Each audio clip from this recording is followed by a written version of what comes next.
열왕기상 3장 말씀을 통해 우리를 향한 하나님의 뜻을 함께 살펴보며 기도의 제목을 잡고자 합니다. 열왕기상 3장 소제목에 보시면 솔로몬이 지혜를 구하다라고 나옵니다. 오늘 말씀을 통해 하나님의 지혜이신 예수 그리스도를 구하는 저와 성도님들 되시기를 주님의 이름으로 축복합니다. 본문 3절 말씀 보시면 솔로몬이 여호와를 사랑하고 그의 아버지 다윗의 법도를 행하였으나 산당에서 제사하며 분향하더라고 말씀합니다. 솔로몬이 여호와를 사랑했다고 말씀합니다. 여기서 사랑한다는 것은 단순히 감정적인 것을 넘어서서 언약에 대해 철저하게 실행한다는 것을 가리킵니다. 다시 말해 솔로몬은 하나님을 그저 감정적으로만 사랑한 것이 아니라 삶 속에서 하나님에 대한 사랑의 증거를 구체적으로 나타내는 것을 보여줍니다.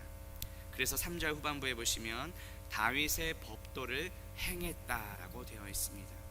직역하면 솔로몬이 여호와를 사랑해서 다윗의 법도 가운데로 걸어갔다는 뜻입니다.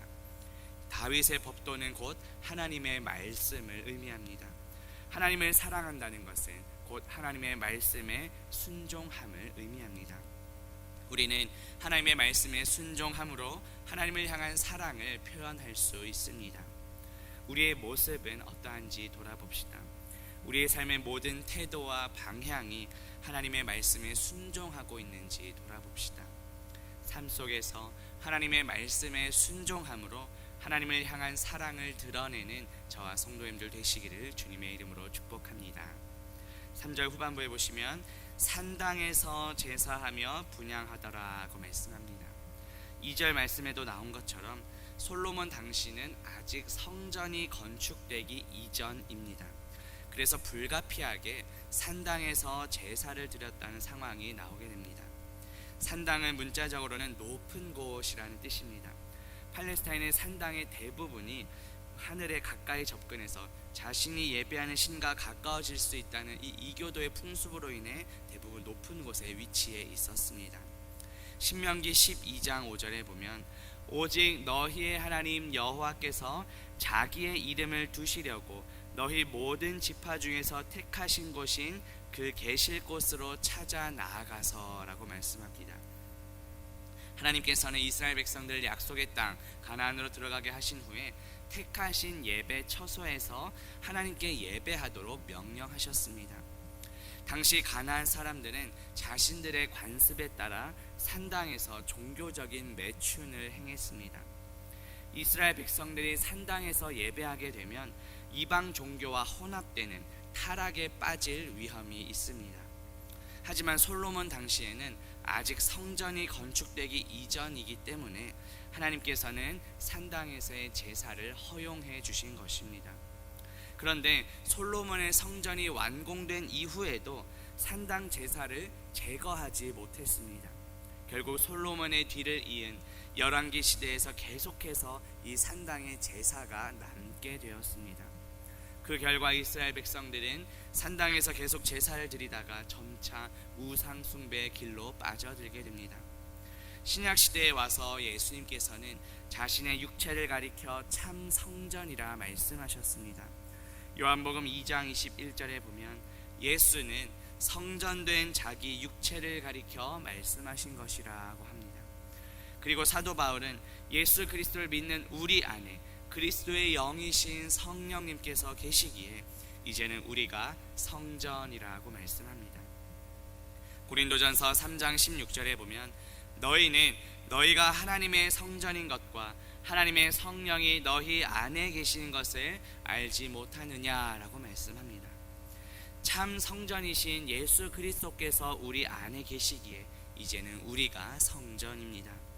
우리의 몸을 거룩한 산 제사로 하나님께 드려야 합니다. 여전히 우리의 삶에 남아있는 산당, 즉 우상은 무엇입니까? 예수 그리스도보다 높아진 모든 것들은 다 우상입니다. 우리의 삶에 남아있는 우상들을 내려놓고 참 성전이신 예수 그리스도께로 날마다 나아가는 저와 성도님들 되시기를 주님의 이름으로 축복합니다. 솔로몬 당시에는 아직 성전이 건축되기 이전이기에 산당에서의 제사를 하나님께서는 허용하셨습니다. 솔로몬에게 하나님께서 나타나셔서 무엇을 줄지 구하라고 하시니 솔로몬이 어떻게 대답합니까? 본문 9절 말씀 보시면 누가 주의 이 많은 백성을 재판할 수 있사오리이까 듣는 마음을 종에게 주사 주의 백성을 재판하여 선악을 분별하게 하옵소서라고 말씀합니다.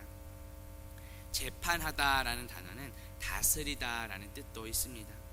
솔로몬이 많은 백성을 재판할 능력이 없다고 말한 것은 많은 백성들을 다스릴 능력이 없다는 의미도 됩니다. 그래서 솔로몬은 무엇을 구합니까? 9절 중반에 보시면 듣는 마음을 구합니다. 이전 개역 한글판에서는 지혜로운 마음으로 번역되었습니다. 솔로몬이 구한 이 듣는 마음은 하나님의 말씀을 들음으로 하나님의 뜻에 순종하여 선악을 분별하는 지혜를 가리킵니다. 솔로몬 왕은 하나님의 지혜를 구하고 이후에 나오는 재판에서도 지혜롭게 판결을 내렸습니다. 본문 마지막 28절 보시면 온 이스라엘이 왕이 심리하여 판결함을 듣고 왕을 두려워하였으니 이는 하나님의 지혜가 그의 속에 있어 판결함을 봄이더라고 말씀합니다. 솔로몬은 하나님께서 주신 지혜를 통해 이 난해한 사건을 명쾌하게 해결했습니다. 온 이스라엘이 왕을 두려워한 이유가 무엇입니까? 하나님의 지혜가 그 솔로몬 왕의 속에 있어 판결함을 보았기 때문입니다. 솔로몬 왕은 참 지혜이신 예수 그리스도를 예표합니다. 고린도전서 1장 24절에 보면 그리스도는 하나님의 능력이요 하나님의 지혜니라고 말씀합니다. 오직 예수 그리스도만이 하나님의 지혜이십니다. 따라서 솔로몬이 구한 것은 하나님의 지혜이신 예수 그리스도이십니다. 그렇다면 우리는 무엇을 구하며 살아가고 있습니까? 물론 이 세상을 살아가려면 물질도 필요하고 권력이나 명예까지 있다면 더 영향력 있는 삶을 살아갈지도 모릅니다. 하지만 이 모든 것보다 가장 중요한 것은 예수 그리스도이십니다. 예수 그리스도가 없는 삶은 아무리 부유하고 권력이나 명예가 있다 하더라도 소용이 없습니다. 이번 주에 설교 들은 것처럼 아들이 없으면 영원한 생명이 없는 것입니다. 날마다 참 지혜이신 예수 그리스도를 구하며 살아가는 저와 성도님들 되시기를 주님의 이름으로 축복합니다. 기도합니다. 하나님 아버지, 오늘 말씀을 통해 예수 그리스도는 하나님의 지혜이심을 깨닫게 하시니 감사합니다. 이 세상의 다른 어떤 것보다도 하나님의 지혜이신 예수 그리스도를 구하며 살아가게 하옵소서. 예수 그리스도보다 더 높아진 우리 삶의 모든 우상들은 다 내려놓게 하시고 참 성전이신 예수 그리스도께로 날마다 나아가는 우리 모두가 되게 하옵소서. 하나님의 말씀에 순종함으로 하나님을 향한 사랑을 나타내는 우리 모두가 되게 하옵소서. 예수 그리스도의 이름으로 기도합니다. 아멘.